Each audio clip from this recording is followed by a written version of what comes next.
So, what is going on, guys? This is Ryan here. And this is other Ryan here. Hey everyone, Razbowski here. What's going on, guys? Dorko here. And welcome back to once again another episode of Theory Thursday. And in this one, we're going to be talking about our histories with Five Nights at Freddy's as a whole.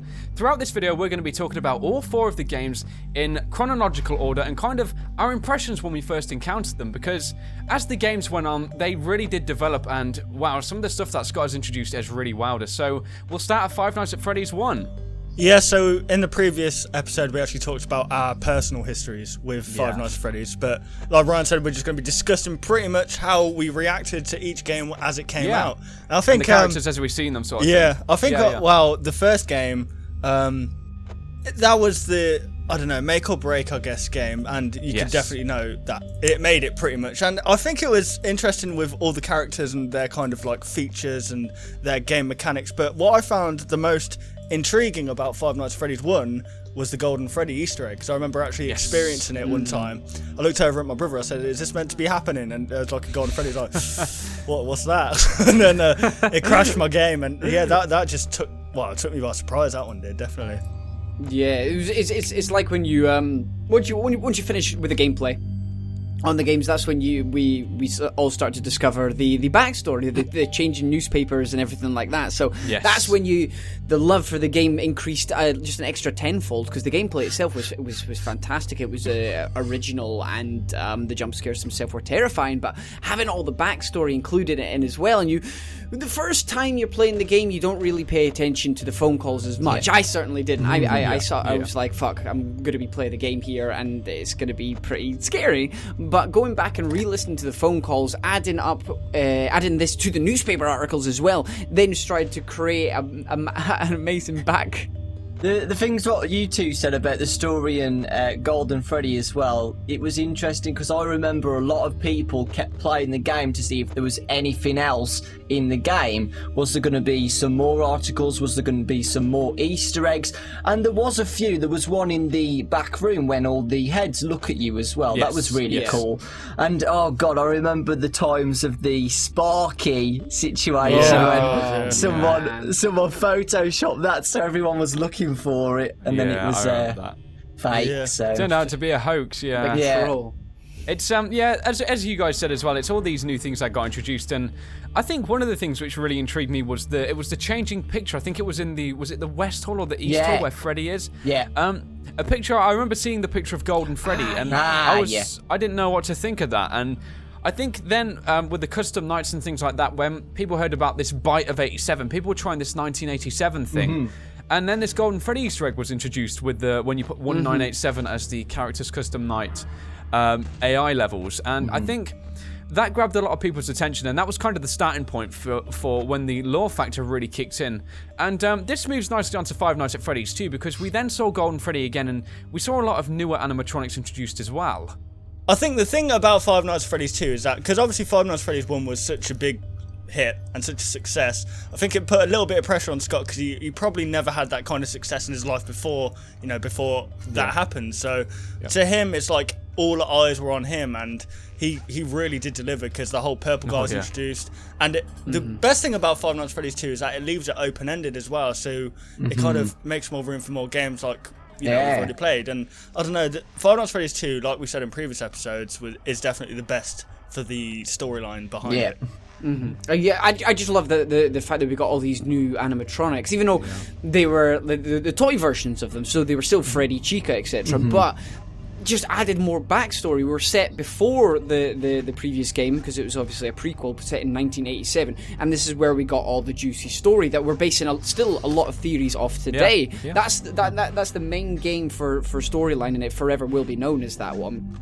Whether it was through the phone calls, whether it was through the mini games, that's when he introduced the death Easter egg mini games, which was a great idea. And man, that game frustrated me, because that's the one that I died the most on. But it rewarded my failure with these sweet mini games as well. And I still use the mini games, referencing them in most theories. And every week I think pretty much reference those Five Nights at Freddy's 2 games.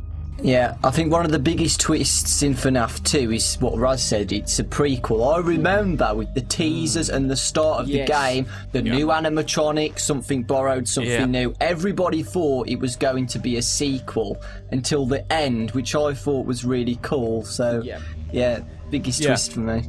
Added some big twists. I'm surprised you guys didn't mention the puppet. That's one thing I'm super surprised on, because when the puppet was introduced, I think that character gave literally a tremendous amount of backstory because of the fact that the phone guy was very weary about it, and also the same with Foxy. He started to develop this kind of connection with him. He'll kind of talk about, if you like, it could be a crush, but well, he was withered, so he may have been crushed. But moving on, it was kind of this kind of nature with the animatronics. It seemed like the phone guy had a deeper connection with them, which in turn actually allowed the audience to engage more. And then when the puppet came along and people started to realize these little things, like the puppet isn't actually an animatronic and it's floating around this establishment. As you said, we had the death mini games. The story literally piled on top, and it became some really in-depth thing, and it was really interesting. And as you guys say, I think Five Nights at Freddy's 2 was probably the best one for creating the lore factor behind it. Yeah, the fact as well, the cutscenes as well in FNAF 2, the puppet was in that as well, so it showed that the puppet was in the FNAF 1 location, which was really interesting. And we even saw that Golden Freddy character stood up as well, even though everyone thought no one was inside it, which it just proved a lot of things. And it was tying the two games together once again, which again moves nicely onto the third game, which is Five Nights at Freddy's 3. This one was very mixed, wasn't it, in opinions from people?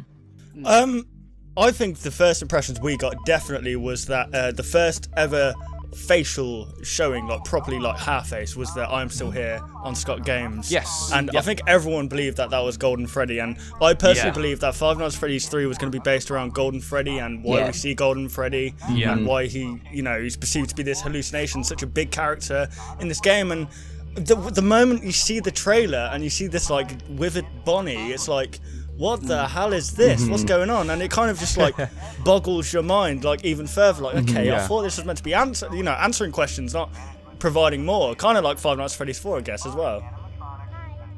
Yeah. Yeah, it was during watching the trailer and seeing Springtrap move in that fashion was absolutely fantastic, because you as soon as you looked at that, you thought somebody's in that suit. That suit's not moving like an animatronic would. It's too jittery. It was too lifelike almost. And that just built the hype on that, set the hype up for the storyline, which the storyline, we obviously had the massive reveal that the Purple Man is actually dead and he's inside the suit, which is just great for the storyline wise. And that was the main thing I loved about that game. Yeah. Also, the ending. Oh, so sad. One of the most deepest things ever. I've got to agree. It was really sad. I think that's my favourite of the four games. The end in that one. Yeah.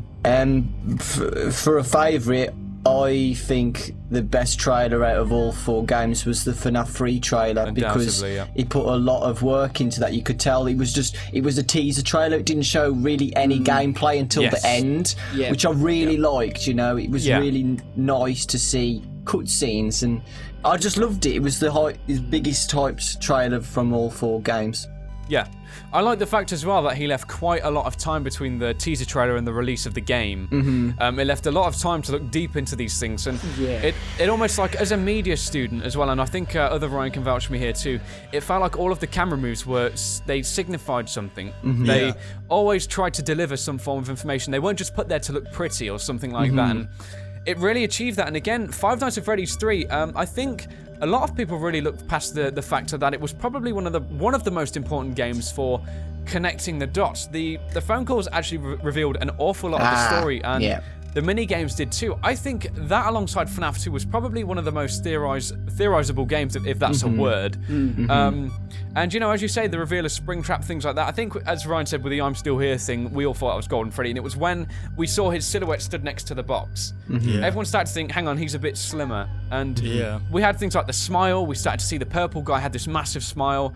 the connection started to immerse, and it was a very deep game when you look at it. And whilst the gameplay was a lot different, Scott had to experiment, try and put some new things out there. I personally enjoyed it because it was different, but the story was still there, which I think is possibly, by the third game, that was the most important factor of it. And now we end up in the present day. Five Nights at Freddy's 4 has, of course, been out for just over a month now, I believe, and we've had some time to play it. We've got our thoughts on it. So, Ryan, what's your thoughts? And when you first saw it, wow, what was you thinking? When I first saw Five Nights at Freddy's 4, the trailer, I think we was all confused to believe that it may have been free roam due to obviously like seeing the plush trap game along with the room and that. I don't know, but it still didn't disappoint because when I played it, it was like they're probably the best mechanics in a Five Nights at Freddy's game today. Very original, out of the lot, definitely. And I don't know, I think what makes the game so great is that it's still making us ask more questions as well. For example, the whole Fred Bear and Friends 1983, that's literally divided the community into thinking that what we're seeing is the bite of 1983, not the bite of 1987, and you know that kind of makes a horrible clash. But I don't know, it's like I think it's good to have debate in there, and I think that's what Scott wanted. He didn't want answers, he just wanted debate and theories almost. Yep. From like a marketing sense, it's like the most genius way to do it is if you have got conflict, you have got arguments, and you have got unanswered questions, and it's going to keep a franchise alive. And he did need to do that because there is a big wait until the Halloween comes out. We've still got a couple of months now, and whatever he's planning on that date, he wants the community to keep it alive and to keep the debate going, which is very, very sensible. But my first impressions were when we got that image on scottgames.com of Nightmare Freddy. When we looked at that guy and he was there, and you were like, what the hell is this? We thought it was Spring Freddy, didn't we? The game, man. Yeah. We thought it was Spring Freddy because it was like... We all thought that, didn't we? Because it had five fingers. Yeah, and we were like, oh my god, this must be the other Sue. But then there was Bonnie and it. Then Bonnie crazy. Man. Yeah, and then they all came. They all have 5 fingers. And they just kept getting better and better as we went on. And the trailer was exciting as well. And then Plush Trap came along and we were like, what is Scott doing with this game? The Plush Trap. What is he creating? How is he going to tie it all together? And he actually did a really good job of... showing how these nightmare animatronics existed, because we were debating this for months, weren't we? About how has somebody created these animatronics? Are these animatronics real? Are they just a hallucination and stuff? But he did a great job of tying the story line together with them and kind of answering the whole who did the bite. But now, as Ryan said, we've got the 83. The whole 83 or 87 thing. But I love debate. Life would be boring if everything was just on a straight line and it was easy for us to solve. Yeah, with the only solved question we got really was the bite exactly, but we've got mysteries from the Purple Man again. Why is Purple Man there? Fred Bear and Friends. The box as well, that's one of the biggest things as well. What we're talking about lately, is the box going to be solved October? Is it going to be solved in the next 10 years? We don't know. Whatever's in that box though, it just, it makes you think, because Scott has put a tweet out saying that he might be making something a little bit different, and it would be really nice, actually. I've just been thinking about this. If he made a totally unique game that's somehow tied also into the Five Nights at Freddy's universe, not as we know Five Nights at Freddy's. Maybe, we don't have to play it the typical way. It might have a totally new kind of a mechanic or something like that. That would be nice. But in terms of when I first saw the game, I think the hype was just insane. Like, after Five Nights at Freddy's 3, and that went crazy, I remember doing an all-nighter on that, and it took me about 4 hours to beat Night 5, 4 grueling hours. Ouch. And then Five Nights at Freddy's 4 came out, and it's just the sound mechanics. It was a totally different playing field. I mean, he added the Springtrap talking, and that was kind of like almost... you could say it's a reference towards how the game might have gone, but I think it took everyone by surprise, because we thought there'd be different locations around the house, as we said, and then we realised we were just in the one room.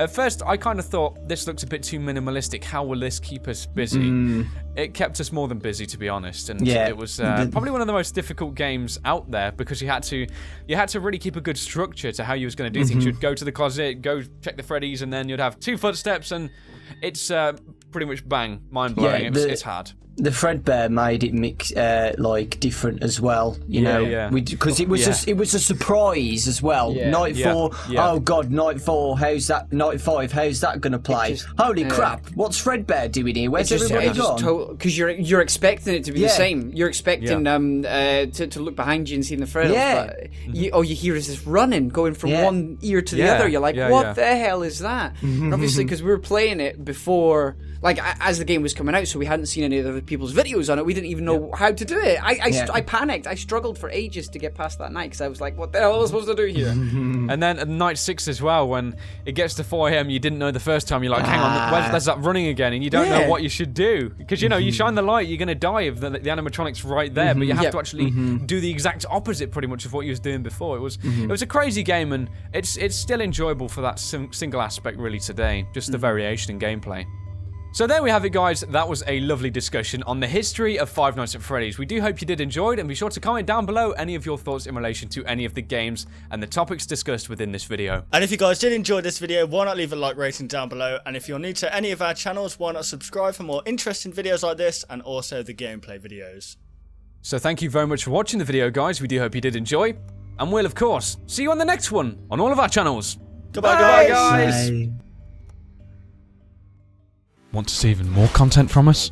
Consider liking and subscribing to ensure you'll see all content in the foreseeable future. And hey, why not check out our past 2 videos?